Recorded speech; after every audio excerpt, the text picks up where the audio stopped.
Prime Minister kari Israel Benjamin Netanyahu long bagi Israel kala ban penpera ya jaka pelang uranium ke Iran hafaldo. Kafaldo kadai kawai jaka pelang uranium ke Iran ban sinatil tma nuklear kebelasna skemba sepok kendau ha ulum ha keba kajingjeliu kalong kumba kendai pau metal sepok.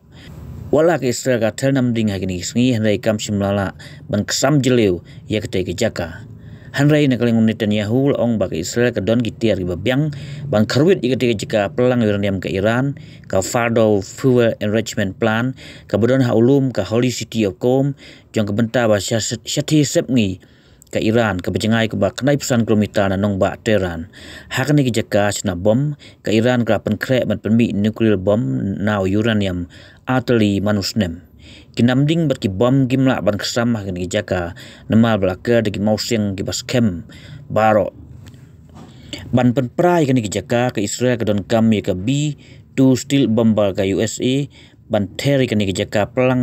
uranium ke Iran handai haduk mentau presiden ke Amerika Donald Trump umpat pentikna ba ke Amerika akan join lang bat ke Israel ban hitma ya ke Iran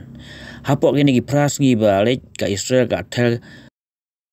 bun gijaka bat kumba kenai ngut kini nuclear scientist ke Iran ke ayap kat ba kidang ti aka baka Israel ke tel da unamding hanatans haka kalai trik ujeliu bat kumba apa ngut gi hespai ke Iran ke koloniam ke Israel ke penkrek ro ban yakun tma ke bakam slem bat bakam juat Persia ya ke Iran rada wan join lang ke Amerika.